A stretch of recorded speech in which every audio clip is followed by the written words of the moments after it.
খালি গায়ে ওযু করলে হবে কিনা, শার্টের হাতা ভাঁজ করে নামাজ পড়লে নামাজ হবে কিনা, মেয়েরা মাথায় কাপড় ছাড়া ওযু করলে কি ওযু হবে, স্বামীর পকেট থেকে না বলে টাকা নিলে কি ওইটা চুরি করা হবে, অনেক সময় বই খাতা কলম ইত্যাদির উপর অসাবধানতায় পা লেগে যায়, সেক্ষেত্রে করণীয় কি, মোবাইলে কোরআন অ্যাপ থাকা অবস্থায় মোবাইল নিয়ে বাথরুমে অথবা নাপাক স্থানে যাওয়া যাবে কিনা, শনিবার ও বুধবারে নখ চুল কাটা কি না যায়, অমুসলিম মারা গেলে কি ইন্না লিল্লাহি ওয়া ইন্না ইলাইহি রাজিউন পড়া যাবে, ওযু ছাড়া মোবাইল থেকে কোরআন পড়া যাবে কিনা, প্যান্ট শার্ট নাকি খ্রিস্টানদের পোশাক, কেউ কেউ বলে এই পোশাকে নামাজ হয় না।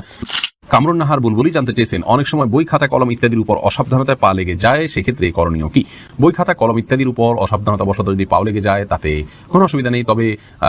জ্ঞানের একটি উপকরণ হিসাবে অশ্রদ্ধা না হয় সেমনটি আমাদের করা উচিত, বিধায় ইচ্ছাকৃতভাবে এমনটি করা উচিত নয়, কখন হয়ে গেলে খুব দ্রুততার সাথে সেটাকে যথাযোগ্য জায়গায় রাখা উচিত এবং পায়ে শরীরে রাখা উচিত, এর বাইরে ওইটাকে ছুঁয়ে সালাম করতে হবে এমন কোনো কথা নেই, বাধ্যবাধকতা নেই।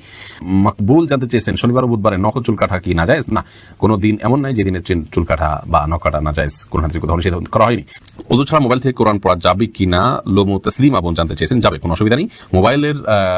মধ্যে যে কোরআন থাকে এটাকে ওযু ছাড়া ধরা যায়, কারণ এটা মূল কোরআন নয়, এটা আপনার সফট কপি, এটাকে আসলে ধরা যায় না, উপরে গ্লাসও আছে, অতএব এটা হাত দিয়ে পড়তে পারেন, কোনো অসুবিধা নেই। আবু জাফর জানতে চেয়েছেন, প্যান্ট শার্ট নাকি খ্রিস্টানদের পোশাক, কেউ কেউ বলে এই পোশাকে নামাজ হয় না, এই পোশাকে নামাজ হয় না, এটি সম্পূর্ণ ভিত্তিহীন কথা, প্যান্ট শার্টে নামাজ হবে না, কোরআন হাদিসের কোথাও এরকম কোনো কথা বলা হয়নি, আর এটাকে এখন আর খ্রিস্টানদের পোশাক বলার কোনো সুযোগ নেই, কারণ এটি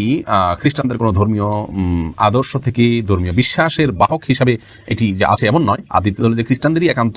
আপনার পোশাক তারাই শুধু পরে এমন আর নাই, যার কারণে এটি একজন মুসলিম হিসেবে পড়তে পারেন, কোনো অসুবিধা নেই। এরপরে নিউটন সীমান্ত আপনি জানতে চেয়েছেন, কোনো অমুসলিম মারা গেলে কি ইন্না লিল্লাহি ওয়া ইন্না ইলাইহি রাজিউন পড়া যাবে, উত্তরে পড়া যাবে, কোনো অসুবিধা নেই। ইন্না লিল্লাহি ওয়া ইন্না ইলাইহি রাজিউন এর অর্থ হলো যে আমরা নিশ্চয়ই সবাই আল্লাহর এবং আল্লাহর কাছে আমাদের ফিরে যেতে হবে, অমুসলিমকে তো একই কথা প্রযোজ্য, কোনো অসুবিধা নেই, ওই অর্থের দিক থেকে পড়া যেতে পারে। এরপরে শিপন আহমেদ আপনি প্রশ্ন করেছেন, মোবাইলে কোরআন অ্যাপ থাকা অবস্থায় মোবাইল নিয়ে বাথরুমে অথবা নাপাক স্থানে যাওয়া যাবে কিনা, উত্তরে যাবে, কোনো অসুবিধা নেই। এটা ভেতরে আমাদের মনের ভিতরে যেরকম কোরআন আছে, আমাদের স্মৃতিতে যেরকম কোরআন আছে, ওটা আমরা বাথরুম যেতে পারি, মোবাইলের ভিতরে ওইটা আছে, যেতে পারে, কোনো অসুবিধা নেই। সুমাইয়া শিমু আপনি জানতে চেয়েছেন, স্বামীর পকেট থেকে না বলে টাকা নিলে কি ওইটা চুরি করা হবে, ওই টাকা দান করলে কি গুনাহ হবে। বোন সুমাইয়া, স্বামীর পকেট থেকে যদি আপনি টাকা নেন এবং স্বামী যদি জানেন, মনসম্মতি যেটাকে বলে, তিনি জানেন যে আপনি নেন, কিছু বলেন না, এরকম হলে আপনি নিতে পারেন, যেটুকু তার মনসম্মতি আছে এইটুকু। আর যদি তার মনসম্মতি না থাকে,